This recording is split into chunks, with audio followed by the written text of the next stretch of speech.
I'm from Brooklyn, but we had to relocate to Manhattan, and we was in this relocation shelter, and I was there like in 1981, and we I fell in love with hip hop earlier, even while I was in Brooklyn. You was hearing, a lot of stuff that was going on back in 1980. But when we moved to Manhattan, I really got a good glimpse at breaking, and electric boogie because I was around people who was doing it. All right. So, I started learning how to backspin, how to windmill, you know, uh, but I really fell in love with electric boogie. So like, ticking and waving, gliding, moonwalk, all of that, tutting, just hip hop at that time was for breaking, for dancers, for b-boys. I was a boogie boy. So I used to train with some dancers that lived in my building, and then I got introduced to some dancers that was dancing on 34th Street in front of Woolworths. Woolworths is not around anymore, but Woolworths used to be right across from Macy's, right across the street from Macy's, and they used to boogie and break right in front of Macy's, making money. So I started like on the job. I started being a street performer. That's how you started out, like right. So, yeah, right in the mix. So I used to learn with all these dancers, man. I used to learn from my partner Robert Steele, who became my partner with Fantastic Duo. But before that, we got down with a crew called the Float Committee. So that's who I was down with, and that was like Float Master John, who is he's a legend because he was out way before I was, and he's in Zulu Nation. Mm-hmm. So he's a Zulu Nation legend, Clown, Universal, Jelly, Poe, Doug, Wayne, rest in peace, Doug.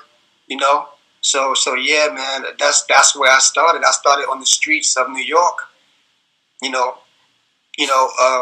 Electric boogie being a hybrid style of what popping is. Popping is from the West Coast, but we got wind of it over here in New York, and it became a hybrid style. Not really detailed as what popping is and what boogaloo is from the West Coast, but from watching Soul Train, the older dancers who dance here, like Kool Keith from Ultramagnetics was a boogie boy. Really? I didn't know that. Yeah. Okay. Yes, he was a boogie boy. Oh, where'd you go? Where'd you go? Oh, sorry about that.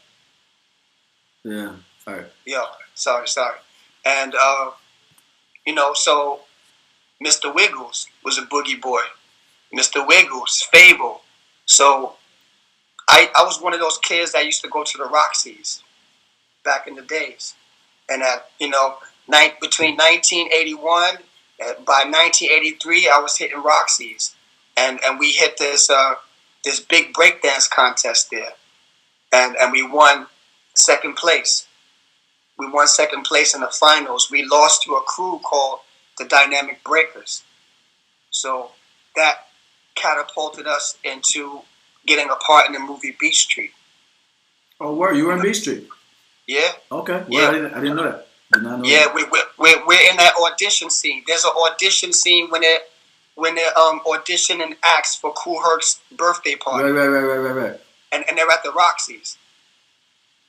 Those two kids that's on the stage popping is me and my partner. I didn't know you was in that. Salute. I had no idea. But forgive my ignorance. I had no idea. You know what I'm saying? Yeah. So that was the beginning for me, man. That was doing that and going on tour with the first Fresh Fest, rap tour. I was on that tour as Fantastic Duo. You are, like I said, you are older than me. So Yeah, 1984, man. yeah, 1984. yeah. 1984, B Street came out. 1984 was the Swatch Watch Fresh Fest Rap Tour. 1984, right? 1984 for me was a big year. 1984 was a big year in a lot of ways for a lot of there's a lot of stuff that year. You know what I'm saying? But yeah. So okay, so you were okay. Let me ask straightforward question. You would consider yourself at that time? You would consider yourself a b-boy or not? At that time, I was a boogie boy. Okay. Yeah. So a b-boy being a break boy, boogie boy. A lot of crews. Here's the deal. A lot of crews had b-boys that break, and they also had some members of the crew that could boogie too, that the electric boogie. Right. So all were b-boys. Right. But you call them b-boys or you call them boogie boys. Boogie short for electric boogie. Right. So yes, that's where I started out as a street dancer, right. And we were called, and what we're called was street hitters. We're called hitters because we hit the streets. Right. We hit the streets to make money. It was about street performing. Today it's called busking. Yeah. But back then we were called hitters. What was your family situation like in terms of like support or not support, or just what was going on with that in terms of in conjunction with the dance? Well, my mother supported it. Like, as far as I can remember, my mother always pushed me to dance because she knew I had talent. So she was like, Jamel gonna dance, So even I was like a shy little kid, she would push me to dance. So I think I have my mother to thank for like who I've become, because she always pushed me to dance. And when I was shy, she would knock me in my head if I didn't dance. Wow. You know what I'm saying? It was like if there was a party and I was shy, she was like, my son gonna dance, So she would make me dance. She would make my sister sing, at our family functions. But I have her to thank for that because she pushed me out of that shyness. And, at a time when, coming from a poor family, living in a shelter, that was a way to make money because we made money on the streets, street dancing, So not only was I doing what I love to do, but I was making money do it where my mother didn't have much money. She didn't have money to put in my pocket. Right. You know what I'm saying? To buy me the things. So if I wanted the things that I wanted, then I was doing the right thing. And what age was this when you were out there, when you first started going out dancing in the street? I was like probably 11, 12 years old. Between 11 and 12 years old, I was dancing on the street with John, my partner Robert Steele, which was called Wiz Kid, and everybody else who was dancing back then. So between like 11 and like 14 years old, yeah, I had some years on the street as a street dancer. All right, so let's transition to what most of. I always like to hear the background. I was always curious. So let's transition to Mop Top. So like as far as I know, you can definitely correct me if I'm wrong. Mop Top was originally Stretch. Yes. Link. Ejo. Peter Paul, and Ejo. There was some other cats too. Other cats that were originally like Ade. This kid named Tone. Okay, so how did you link up with Mop Top? In terms of how did that become your situation? Because I was, back in maybe 88, about 88. I was with my boy Sam I Am, and we was going to the clubs back in 88. And I remember going. He took me to some party on the Lower East Side. And at that party, I saw Stretch and Tron and Link. And, I knew Stretch back from when we were kids. We met back when we were kids in Flatbush. But, and also Stretch was like, he was a member of my cousin's dance crew in Brooklyn. Okay. So that's probably like back in like 84 or 85 or something like that. But like in 87, I'm sure we bumped heads at Latin Quarters in like in 87, 86, 87. But like really like in probably around 88, I remember seeing him and in the club. I was with Sam I Am, and he was up in the club, and we ended up dancing in the circle, got down. I kept seeing him in the club, and we ended up vibing between like Stretch and Link and Tron and myself and other dancers. We ended up going to what's that spot on the lower west side? Mars, the club called Mars. Okay. I used to hit Mars heavy, and we was all up in Mars, getting down crazy. 89, going to Mars. First, it was like, for me, it was Latin Quarters, it was Mars, it was the world. So, I was like always frequenting these clubs, running into them. We started. Stretch was doing beats at that time. He was doing beats. He was doing music. So I ended up going to. Fix your computer. Yeah. I ended up going to Brooklyn to hang out with him at his crib, and he was making tracks on the SP 1200. I started learning how to make tracks from hanging out with him. So the whole thing, we used to dance.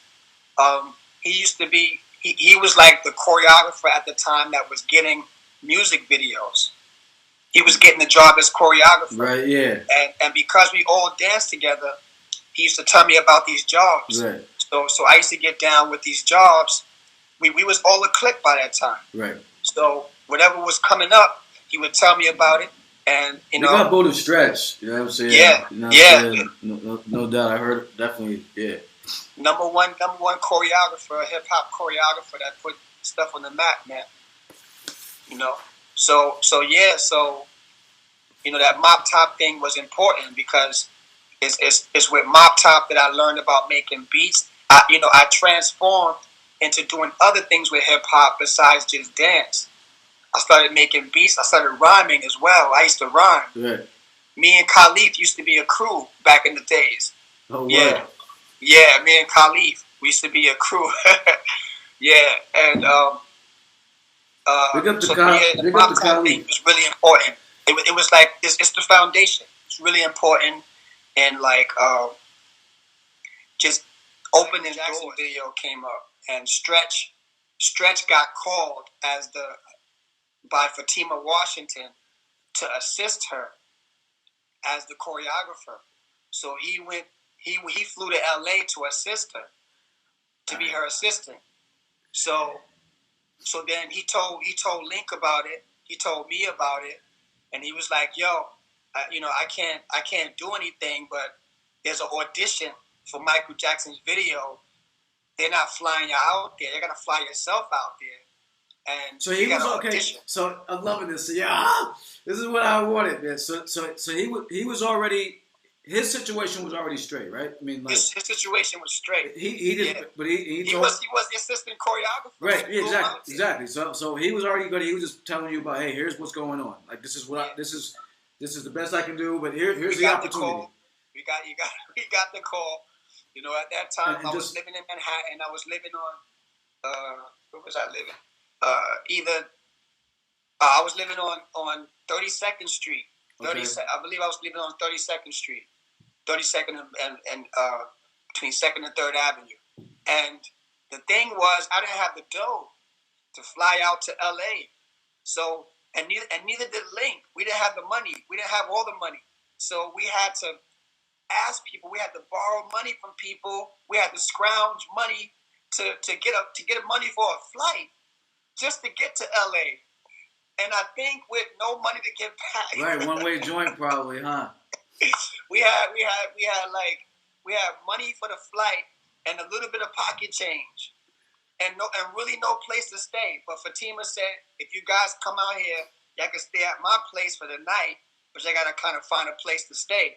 So and she already had people staying in her crib. So we flew out to LA, and we were staying in her apartment with like Big Les and Shane, Salima. It was like 4 or 5 girls there, and we went there to stay with her.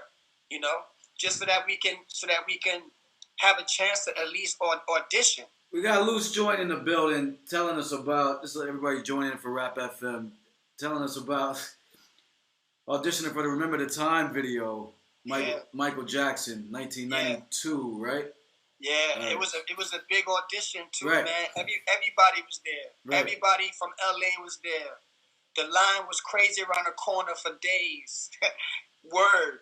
And we was just another number. We didn't have carte blanche. We didn't have no hookup. It was like, and rest in peace, John Singleton. He was doing the picking on the dancers.